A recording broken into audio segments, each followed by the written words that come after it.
really kind of being that advocate to bring everyone together, put them at the table and make sure we can really make some strides in terms of workforce and education. So I think that's it for me. Thank you all so much for being here tonight and I appreciate your time. Thank you, Ms. Thank you. Tracy, I get a copy of the handout.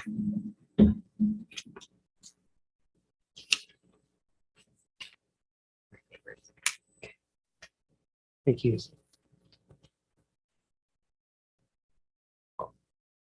We have Rob Dale with the Natural Bridge Soil Conservation District. Excuse me.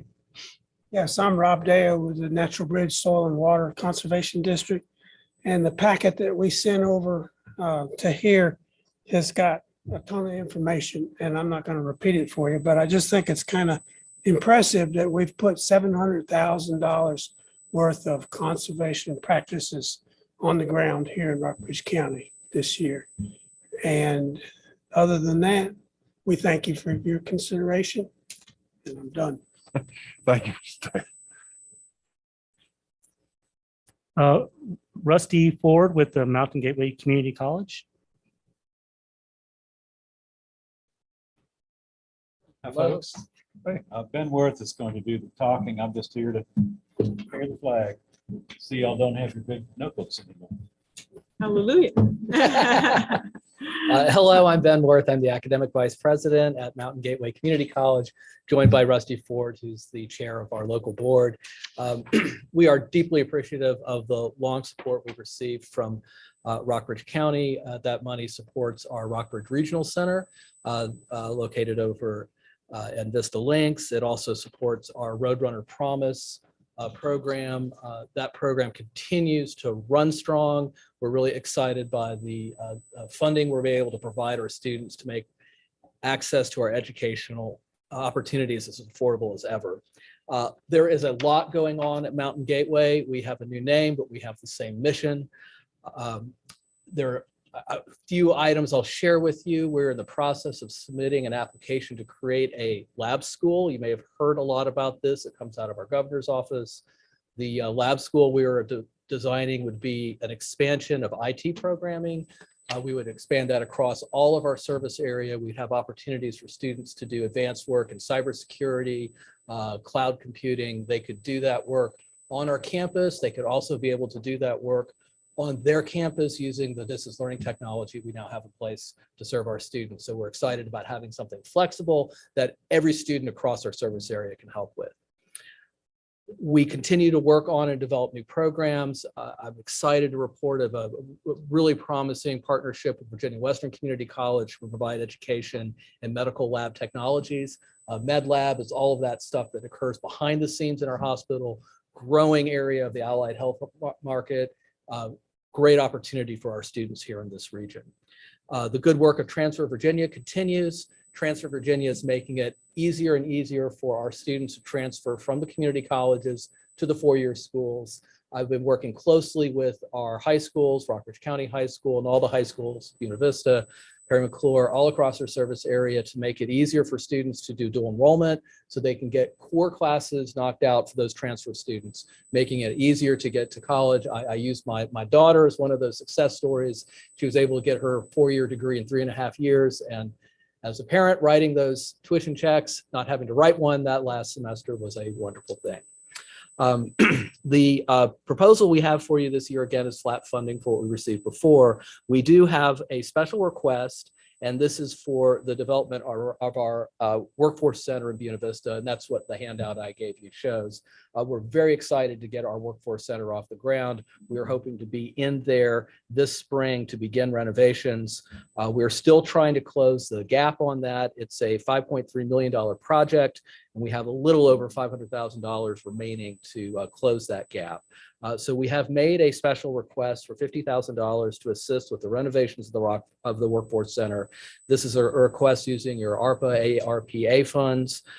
Since it is a one-time special request, I realize that there are unknown questions about how those dollars were going to be used, but we feel this would really help out with the plans for that center, and we're really excited for the direction that's going. It's got strong support from industry in Buena Vista and Rockbridge County, and the ability to provide HVAC, welding, diesel, diesel mechanics, a number of other plumbing, other areas in the trades. It will really help provide job opportunities here in Rockbridge. So I thank you very much. Available for any questions you might have. We'll put them together and get back with you. Thank you very much for your presentation. Thank you. Jay Langston with the Shenandoah Valley Partnership. How you doing, Jay? Spencer. Good evening, Jay Langston. I'm the Executive Director of the Shenandoah Valley Partnership. We are your regional economic development organization. You're one of our 12 that spans from Rockbridge all the way up to Shenandoah County and everything in between. We are, with our agreement, we are holding our amount for Rockbridge is the way for many years is before I've even got here. What we are doing for the first time ever is we're doing a private sector fundraising to make this a 50-50 match with our total budget. First time ever in our 25-year plus history that we're doing that. Where we are going to spend those funds is, you just heard so much about the talent. Well, talent is the number one thing that companies and all of our existing businesses look for. Second, we're going to work with existing businesses, and if we've got to make sure that we have the right business environment for them if we hope to attract new businesses. And third, it's sites and infrastructure. And number one and number three make number two happen. I mean, it is really, if you don't have the workforce and the talent to provide for the companies, and you don't have the sites and capabilities for your existing businesses to expand and new ones coming in, it's very tough to do this.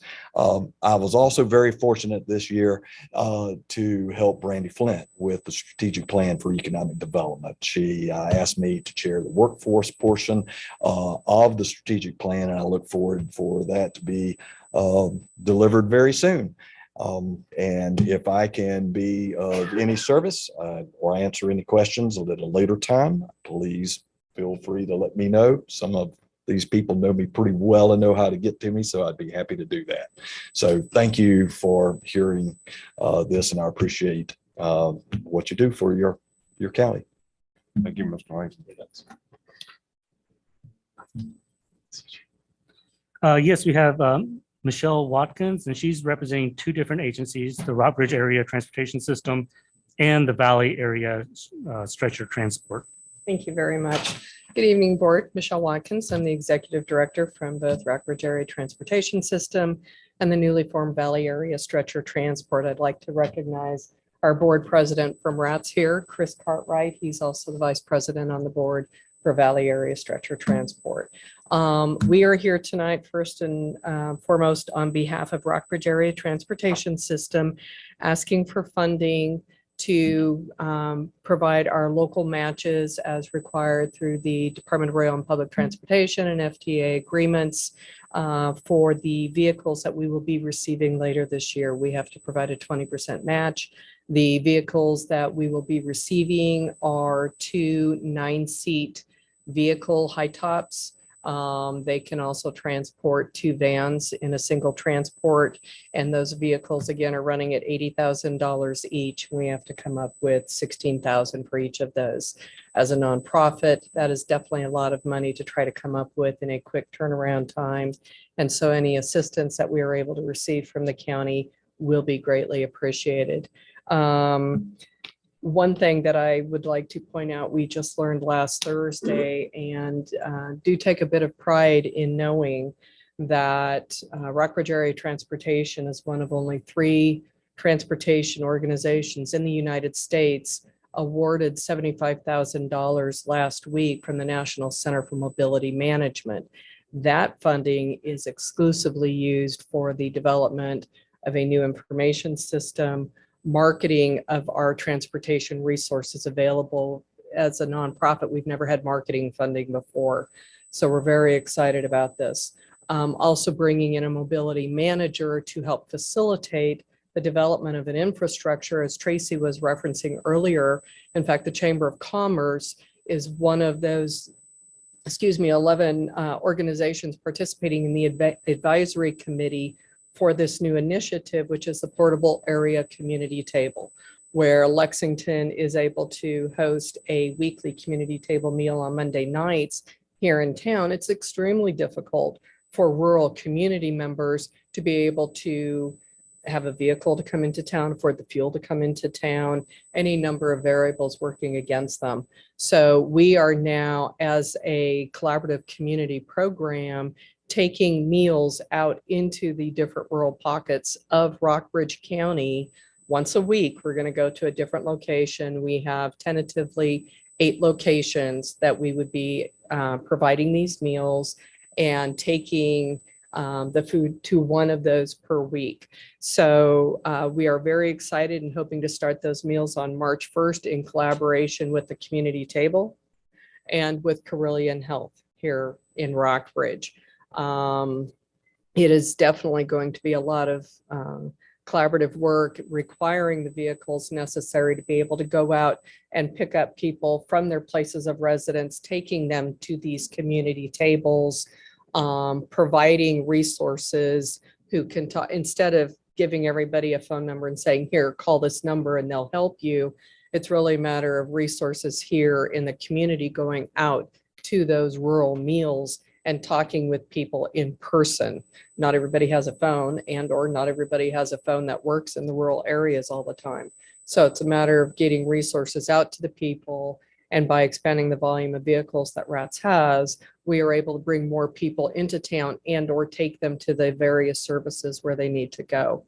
So adding the 2 vehicles to our fleet is very necessary. We have in the last 18 months been able to remove and retire vehicles that were costing us more to maintain than they were generating in revenue. So that has reduced our volume of vehicles available to us. These additional vehicles will be very helpful, greatly appreciated, and we just have to come up with the local matches to be able to purchase them. So we appreciate any support you guys can provide. Okay, so moving on, we now have what has become, it was formed in early September of this last year. And it took a lot of practice to do this in one breath.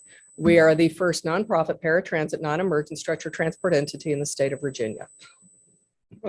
Lots of practice. Kind of a tongue twister there, but we are very excited.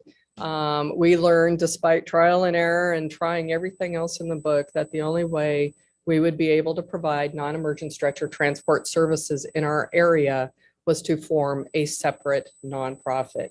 We have our own tax ID number. Everything is being done independently, solely independently of Rockbridge Area Transportation System. However, one of the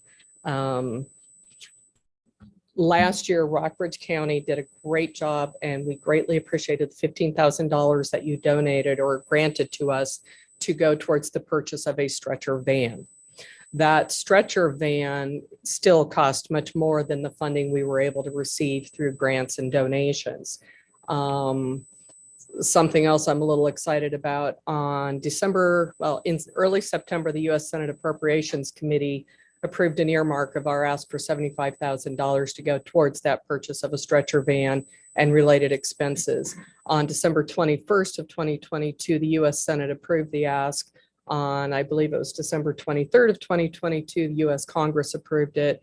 And on December 29th of 2022, President Biden signed over the earmark, and we will be receiving within the next few months $75,000 towards the purchase, remaining balance on the van, the insurance that's required, and the added operational cost to begin the services. The one thing that we don't have the funding for, however, is a stretcher to be able to transport people in the service. And I will admit, I was a little naive early in this project thinking, well, you go online and you see these stretchers and you can get one for, you can get it for $800, $1,800, and get a good used one.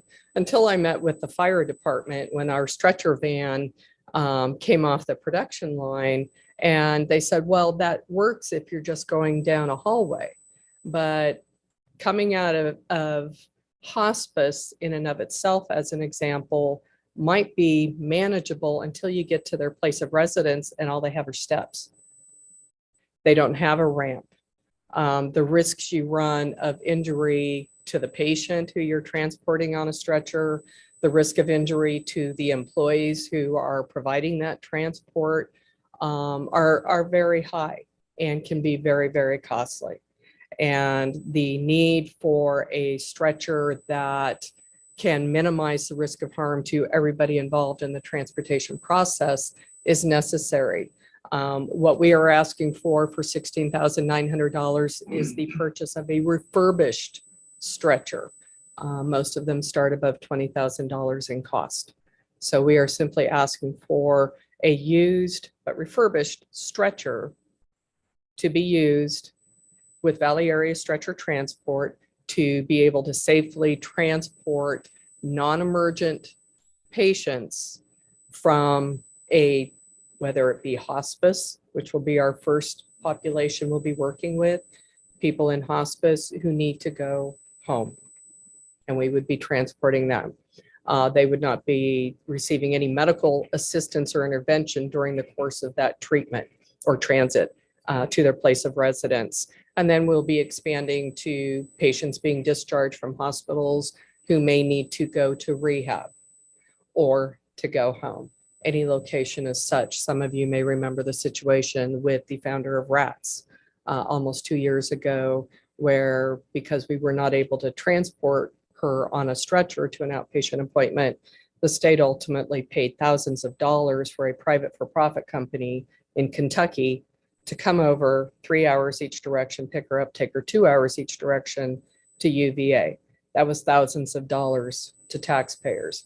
We would have been able to do it for under $1,000. So the nonprofit is a key factor in the services that we will be providing. We are doing it for the people, not the profit. And we are simply asking for your support to be able to purchase a refurbished stretcher so we can continue that service in our community. Thank you.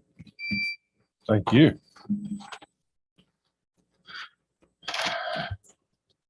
Vicky Pickle with BPAS. Is that right?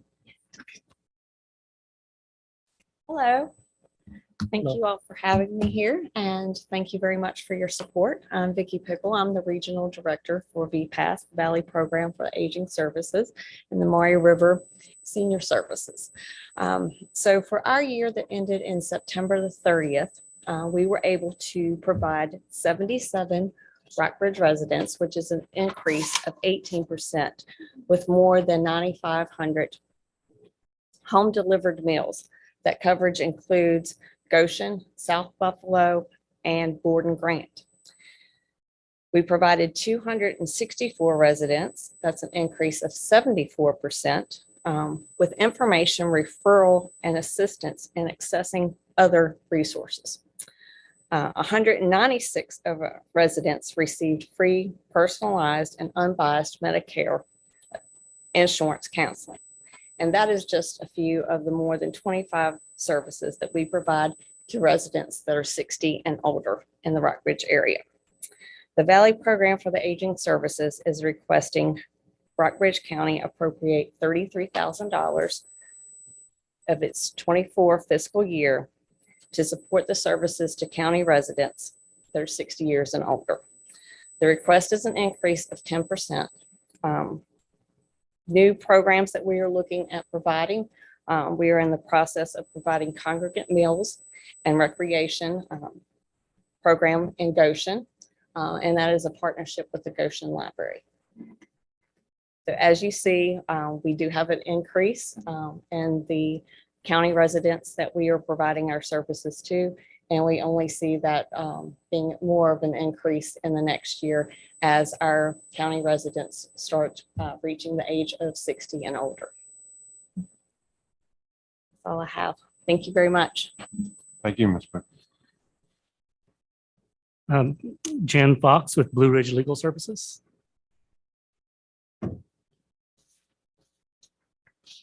Hello, I'm Jan Fox. I'm the managing attorney of the Lexington office of Blue Ridge Legal Services.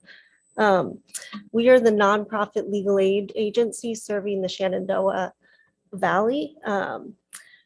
In Lexington, we provide free legal assistance to low-income households in Rockbridge County and surrounding jurisdictions. I want to thank you for your previous financial support and let you know what we've done with that money and ask for your continued financial support. Last year, we provided free civil legal assistance to 115 low-income Rockbridge County residents. And among numerous other cases, we were able to obtain the following results for them. We drafted wills and powers of attorneys for 10 residents. We obtained 17 divorce decrees, prevented 8 wrongful evictions, helped 1 client obtain guardianship, helped 1 family regain its personal property worth nearly $12,000 that was being wrongfully withheld. We helped 2 households obtain rental relief payments totaling nearly $23,000. And we helped another client retain approximately $10,000 in unemployment benefits. And in addition to those 115 individual clients that we served, we benefited their family members, totaling 274 residents of Rockbridge County. We brought over $103,000 worth of financial benefits to Rockbridge County residents last year, but we expended approximately $115,000 to serve low-income residents of Rockbridge County. So we are again asking for a modest contribution to help us offset those costs. Each year, we ask localities to contribute $1 for each low-income resident within their jurisdiction. We try to ensure that each locality pays its fair share so that no one locality is bearing the burden of the neighboring locality. According to the most recent census data, there are 3,465 residents below the poverty guideline.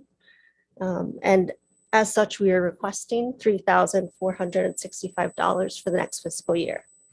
We appreciate your support and hope that it will continue in the future. Thank you, Ms. Fox. Thank you. Thomas Smalls with the Rockbridge Regional Fair.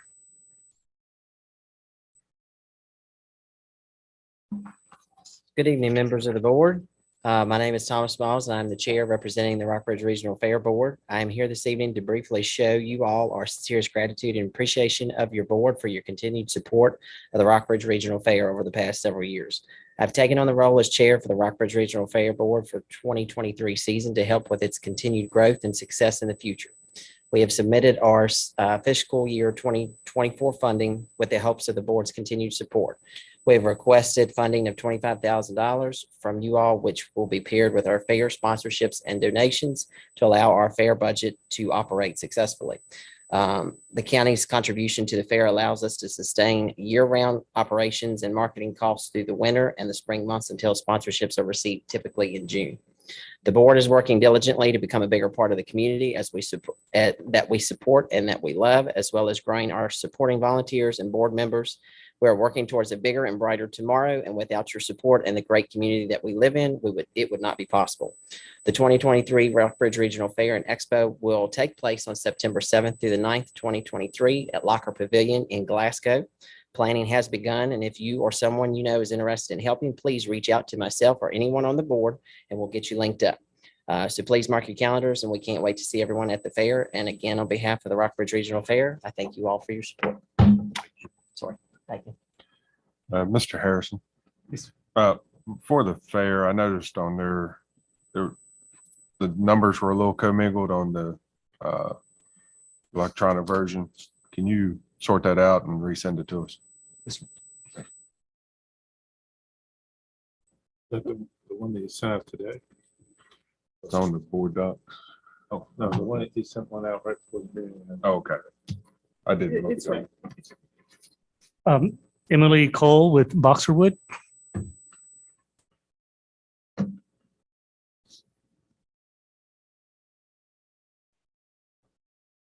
Hey there, my name is Emily Cole, and I am the Executive Director at Boxerwood. I've been there for just over 1 year now, and I want to thank you all for the relationship that you've helped my staff to cultivate with the county. You are a huge part of what makes us a success in providing services in Rockbridge. As you know, we have a relationship with each of the public schools in the county public school system. And in a post-COVID world, now more than ever, our students are eager and need to be spending time outside, making a connection to the natural world. And Boxerwood has really expanded what it is that we're doing in our programming. So above and beyond the educational stuff that you're familiar with, we've also begun doing more and more engagement activities. So really empowering not just students, but also all citizens of Rockbridge to get active and take care of this place that we call home. So tree planting throughout the community. We're doing composting and recycling programming. We have the new carbon offset marketplace that is bringing money and keeping it in Rockbridge. And on top of those things, I just want to share that there's a significant return on your investment. The demand for the kinds of services Boxerwood offers just keeps growing, and you're helping us to ensure that we can continue to rise to that and meet it. Since we've started counting, and this predates me, so I don't have a date, but since we've started counting, we've brought in more than $1 million in external grant funding from some nationally competitive awards. And what really makes Boxerwood an attractive entity for that is the fact that we have such strong support within our community. So thank you for your time. And if you have questions, I'm around. Thank you, Ms. Cole.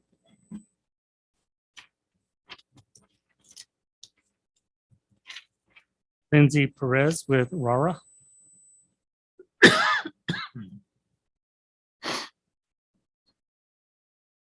Hi, I'm Lindsay Perez. I'm the Executive Director of the Rockbridge Area Relief Association. I'm going to keep this pretty short, but what we were asking is for continued funding to sustain our programming.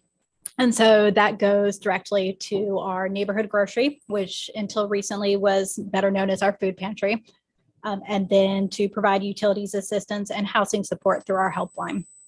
So I think if any of you have gone to the grocery store lately or paid utility bills, you've noticed that prices have gone up drastically. And for a lot of us, we can make that work in our budget, but for many people in our area, it's a big hit. And so we've seen a huge increase in people coming to our services over the last year. So for instance, in our neighborhood grocery, we saw 1,000 more visits last year than in previous years. And then to our helpline, in the last few years, we've typically served about an average of 830 cases per year. Last year, we did over 1,000. And so luckily, we have been able to increase our grant funding to support that. And we have generous supportive community, but we are asking for the sustained support of the county. Another thing that we're looking at over the next few years is, even though we've had this increase in people coming to us, we know that there's still people in the area that for some reason or another aren't using our services that could benefit from it. And so we want to identify those populations where there's certain areas within the county, racial, age, all different demographic characteristics, to see who we aren't adequately serving and then do targeted outreach to those populations. But we can't do that without knowing that we have the sustained support of all of the community. And so I thank you for being that support over the years, and I look forward to hearing from you. Thank you, Ms. Perez.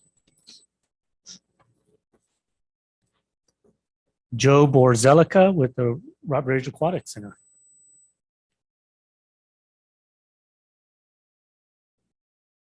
Good evening. My name is Joe Borzelica. I live on Walker's Creek, and I am here as the president of the Friends of Rockbridge Swimming to thank the county for its continued support of our organization.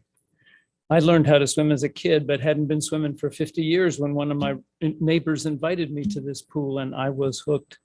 It's kept my heart healthy, my brain working, and made me feel a part of the larger Rockbridge community.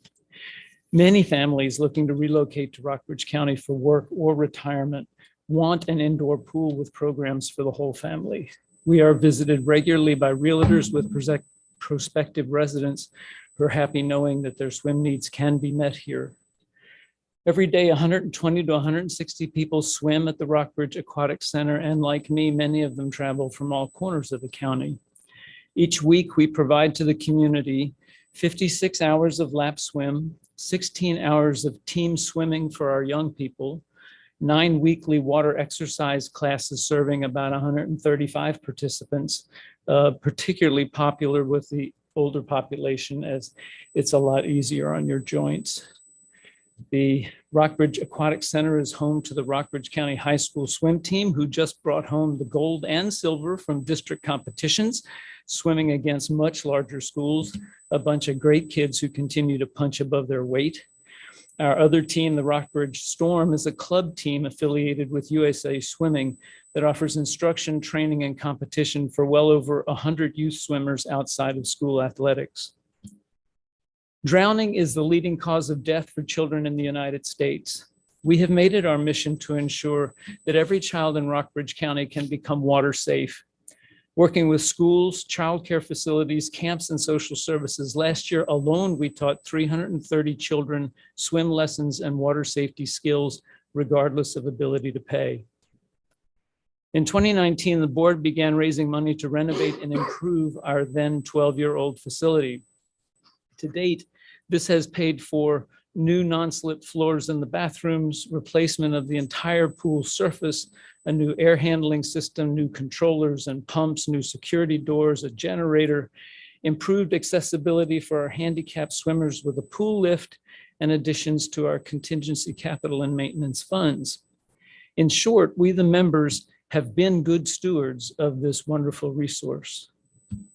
We are now preparing for the replacement of our aging 16-year-old dome in 3 to 4 years, either with another dome or preferably a solid structure that will support solar panels, a swim team room, classroom space for the lifeguard classes, space for a strength training room. In short, we're planning for the future growth of our facility to better meet the needs of our community. Our wonderful facility and programs would not have been possible without your past support. And our ever expanding service to Rockbridge County citizens will not be possible without your future support. Thank you for your attention and consideration and that support. Thank you, Mr. Borzalica. Pat Ward with the Talking Book Center.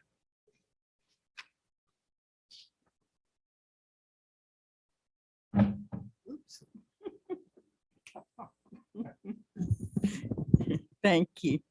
Hi, I'm Pat Ward from the Talking Books, and with me is Terry Busulik, who lives in Rockbridge County, very active in many organizations here for many years. So I was actually the lady that 42 years ago brought the Talking Book Center to the Valley and would, you know, run all over the different localities, learning who people were and signing up new readers and establishing some funding for it. So 42 years later, it's still doing really a wonderful service, I think. And one thing I really wanted to do tonight is just give Rockbridge County a heartfelt thank you for your support. I think that it is truly seen and appreciated and says a lot about the county. I wanted to make a point. A lot of people think Talking Books are just recorded books for people who can't see, and they are, but there are many, many other people who cannot use regular print. I mean, people with maybe Parkinson's disease who can't hold a book or have a weakness. And we also serve people with various learning disabilities need recorded materials. And so a library has some audiobooks, but not anything like the hundreds of thousands that are available through this program. And anyway, we also, I really have come to believe, and I believed this when I started the program here, people who are unable to use the standard resources still are need an equality of services, and they need local services to be able to get the information that they need. We put out a monthly newsletter to all of our readers that's in large print, and it gives them information on a lot of local resources that they need. And I wanted to show you one of the new things that we have now is this simple little device called, it's called a bill reader. And it's just a little device that will tell you, I don't know if you can hear it or not, but anyway, it said one, but it will tell the denomination of bills in someone's wallet. And if you don't want it to talk, you can make it vibrate a different vibratory thing for each denomination. But the Talking Book Center is the first Virginia organization to partner with the Bureau of Engraving to offer this. It's free. Qualified people can have it, and we've issued about 20 already. So this was something that the Talking Book Center here initiated. And anyway, I think it's going to be very helpful for people to be, who want to be, can be a little bit more independent, and instead of just handing over a fistful of bills. And another thing that's a new service that we're offering now, this is for Braille readers, and Braille these days, it's still, actually it's popular, but there aren't all that many people who can learn to use it. But we do have quite a few Braille readers. So this is actually just called a Braille e-reader, and you use a cable to plug it into a computer or a device, and it downloads a digital book, which this machine makes into Braille, and you just read it like a portable reading device. So that's a technology that has been very expensive if people wanted to do it. And this is free. So that's, so anyway, we're busy in the community. In Rockbridge, the bookmobile driver does a lot of promoting the service to remote people, helping them learn to use any equipment or answer any questions. And anyway, I love to come down here, and I'm meeting people down here all the time. So thank you. Thank you. We welcome your questions. Thank you, Ms. Ward. Suzanne Sheridan with the Rockbridge Area Health Center.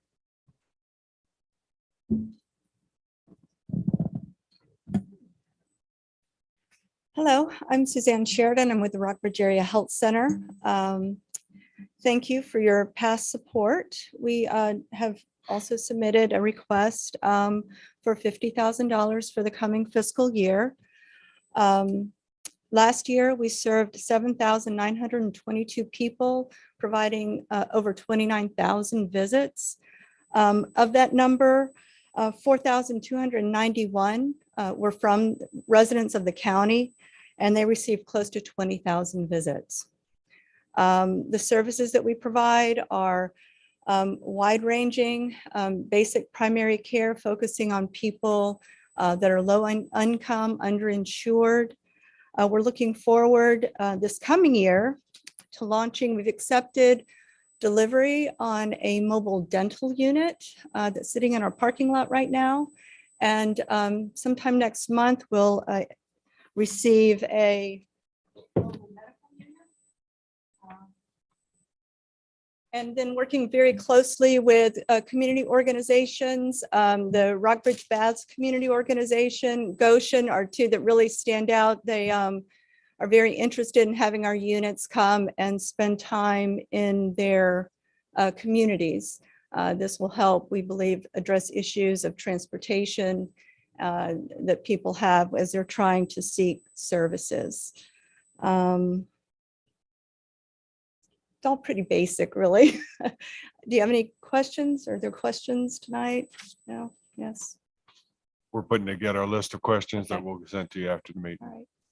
Okay, yeah, when I signed up, I saw I was number 3. I didn't realize I was like 3rd from the bottom. Thank you, Ms. Sheridan. Michelle Mathis with the Rockbridge Area Community Services Board.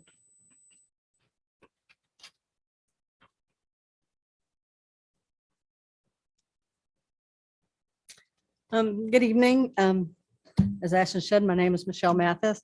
I am the Director of Finance and Administrative Services with the Rockbridge Area Community Services Board. It is the mission of RACS to promote health and wellness throughout the provision of behavioral health, substance abuse, developmental, and prevention services. As part of the Virginia healthcare system, we are the only point of entry into the publicly funded behavioral health system. Our local programs include mandated and non-mandated services. These include child crisis, emergency services, case management, outpatient, day programs for mental health and developmental services, therapeutic day treatment in 3 county schools, prevention programs throughout the community and schools, and many others. We were created by the 4 localities that we serve: the cities of Buena Vista, Lexington, Bath County, and New Rockbridge County in 1982 as a political subdivision. As part of our creation, the state mandates that our localities match 10% of our total state funding. Please see the documents that we submitted with a breakdown between all the localities based on population and the total state funding that we due to be received. The Rockbridge County's portion is $218,242. During our last fiscal year, we served over 1,030 Rockbridge County residents. Through the work of our 103 employees, Rockbridge Area Community Services engages in a wide range of local partners and partnerships to make our community a better place. Thank you.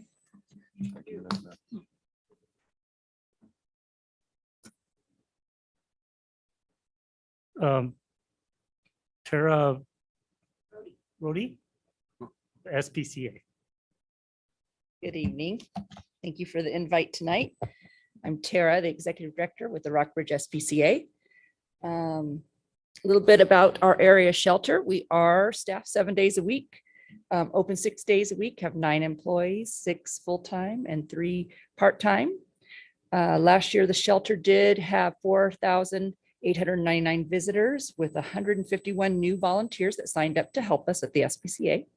We took in 406 dogs and 525 cats for a total of 5,042 animal days at the shelter.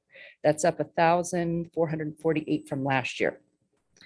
A combined 173 dogs and cats got adopted last year, with 503 dogs and cats going to rescues or the shelters outside of our area. We take in stray animals, owner surrenders, that includes bite cases, court cases, aggressive dogs, and feral cats. Area citizens called in, and that includes Buena Vista and Lexington as well, 210 lost dog and cat calls and 169 found dog and cat calls. Our shelter can hold 95 cats and 41 dogs at full capacity.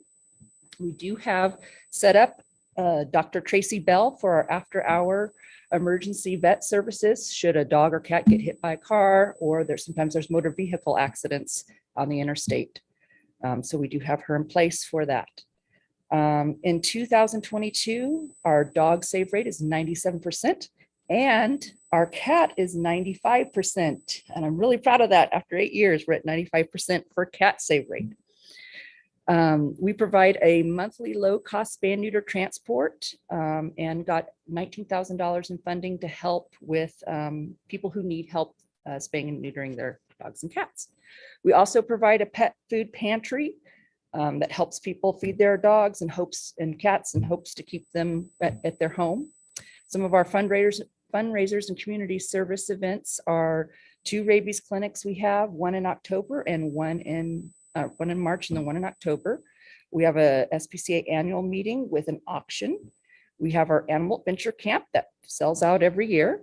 Our golf tournament, our art for art, luminaries, pet photos with Santa, and our Christmas open house. The SPCA provided $13,865 towards 2 new dog kennels or exercise runs and a new camera security system that was much needed. Our budget had an increase due to the minimum wage going up, health benefits increasing, and more dogs and cats coming into the shelter. The Rockbridge County's portion of the budget request is $213,887. Thank you. Thank you, Ms. Ray. Corey Johnson with the State Health Department.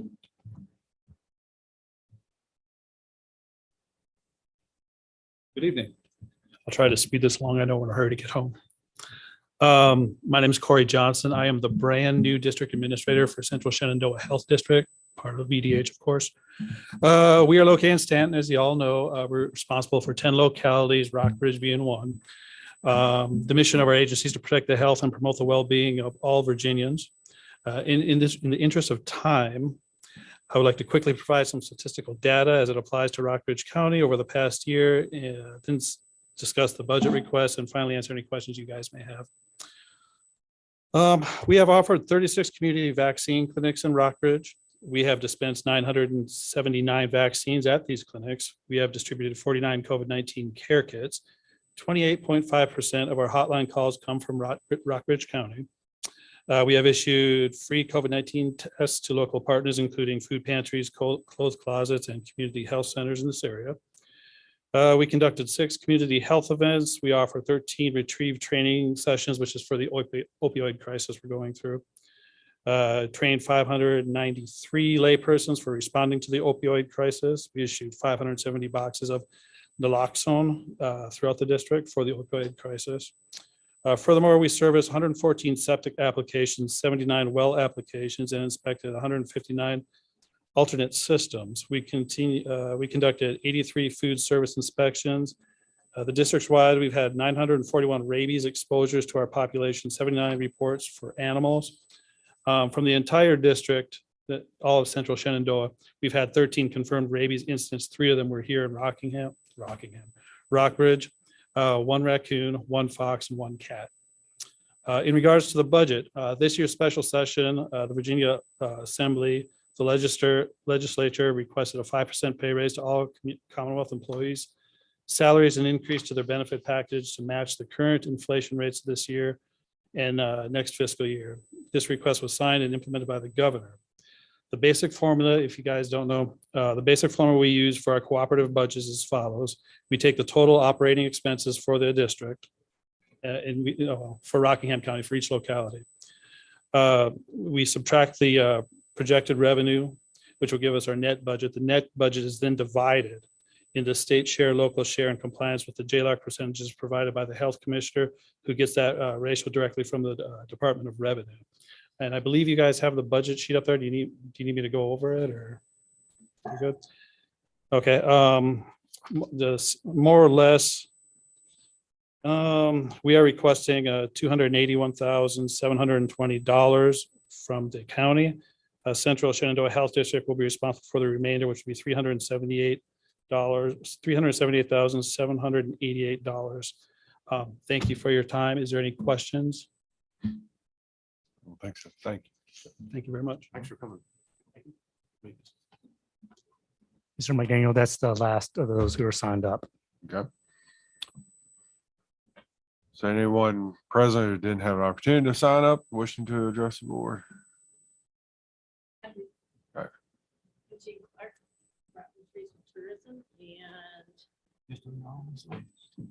Spencer, I just hate that you stand up to do this. Oh, I gave you the wrong one. We don't want to put him out. I'm just here to say thank you for your continued support. As you're well aware, our budget is formula based. And so I'm just presenting to you tonight my recap of our highlights from 2022.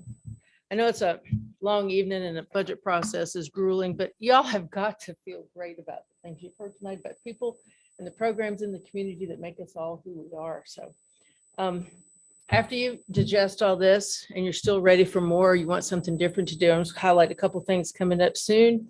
This Thursday at the Horse Center, we're hosting the Upper James River Water Trail Group, folks from Roanoke, Bottock County, and here locally to talk about how we keep that program going. In March, we're working with 10 other jurisdictions in the valley to host a Farm to Fork affair, which brings in agritourism producers and buyers to meet up so that they can take advantage of greater sales. In April, we'll have the ribbon cutting for 3 new track trails, one in Buena Vista, one in Woods Creek, and one at the McCormick Farm. And we'll host 8 more riders from across the country. In May, we'll have a group of Canadians who'll be here visiting us, also riders. And then in June, we'll be working real hard for the Freedom Food Festival, best party around. So anyway, I appreciate the opportunity to continue to work for you folks in our locality. And I hope you all have a great evening. Thank you, Ms. Clark. Ashton set you up for a minute and a half. I was trying to beat Mr. Day up. Sir, did you wish to address the board? You good? Okay. Is anyone online wishing to address the board? Nobody with their hand raised. We are the panelists. So we did have one that was planning on participating remotely, but never ended up logging on. Yeah, but no, wasn't that Rah? I think they just Yeah, came. but they did. Yeah, they did. And I will say, Bonnie Redisell with the Central Shenandoah Planning District Commission asked me to express her regret that she couldn't be here. She tries to get here, but she had another meeting in either Stanton or Charlottesville, I think, Steve. And the Small Business Development Center wanted to come, but they have they're doing a class for, I guess, a training class for businesses tonight. Okay. All right. So at this point, what I would ask is if you have any questions about any of the requests that we heard tonight, I'll ask that you forward those to the Finance Committee, and then the Finance Committee can work with Mr. Suter to get the answers and then disperse it back out to the group as a whole. Is that okay with everyone? Does that work? Okay.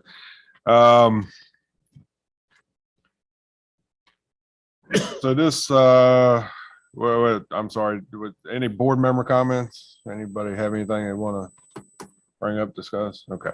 It's really positive. Yeah. Just hearing all those people. Yeah. Well, I've got one while we're making time.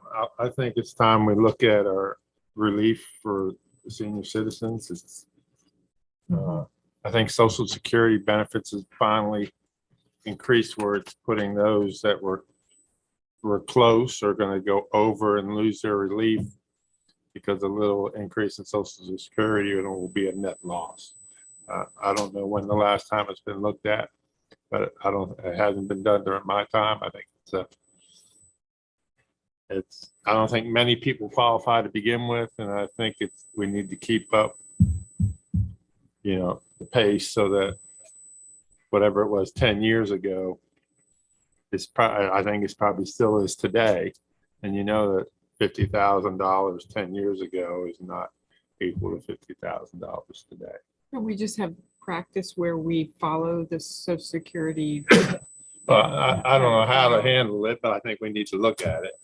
I can distribute the code section, and I can attest, I don't think it's changed since I've been here. I've been here 10.5 years. So essentially the cutoff is 50,000 and it's a sliding scale. I think at 50,000 is I guess the lowest amount of relief. And with every 10,000, I believe it is, in earnings, and there's also a component about net worth in there. Some of them are set at 100,000, 150,000, different localities.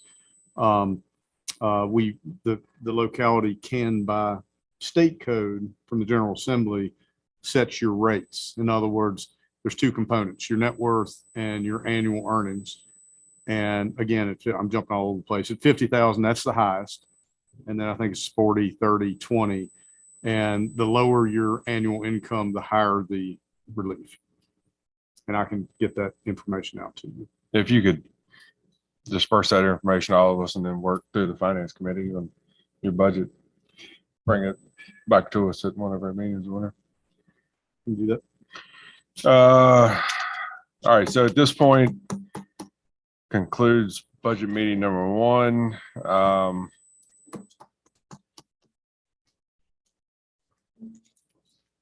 I guess the finance committee is meeting and over the next 2 weeks to further review and develop a draft budget for the full board to consider. While our current budget schedule is February 27th as the next budget meeting for the board, that also conflicts with the Board of Supervisors meeting, as well as I believe we're having a PSA, maybe the capacity study. Joint meeting with the EDA, the PSA, and the county. So, I mean, Spencer and I talked about it. It just seems like there's a lot going on to include budget for that night as well. So we need to reschedule that date. I'm sorry, tell me again, which date was that? February 27th. Okay. What is this meeting with the PSA? It's to go over to basically present the water and sewer capacity study that the PSA has been working on for some time. So they're going to do that at a work session? It'll be a work session. What's in, so it wouldn't, it's not a separately scheduled time. Correct. It's scheduled for the work session. Your board Sorry. meeting night. Yeah, I thought I'm going crazy. Yeah. Yeah, this short trip. Memory. So my thought is I'd get with Chairman McDaniel and then do kind of straw poll with you all in the next couple of days and figure out a date on Wednesday or a Thursday or something that on one bookend, one or the other of that meeting, to be able to have a meeting specifically to go over the draft budget. A work session before a meeting, is that what we're? No, this is typically its own meeting. Yeah. The PSA is going to be a work session, and then we'll have our regular county meeting. And to add budget on at the end of that, it's just too much. I So hear you. I hear you. Just looking for a different date, and we'll float some dates with you so that we could then properly notice those Right. dates. So February 27th is still on. We're just not doing the budget part of that meeting. Okay. all right, if there's nothing else, is there a motion to adjourn? Second? All right, Mr. Lyons? Yes. Ms. Ayers? Yes. Mr. Day? Yes. Mr. Lewis? Aye. And Chair votes yes as well. Thank you, everyone.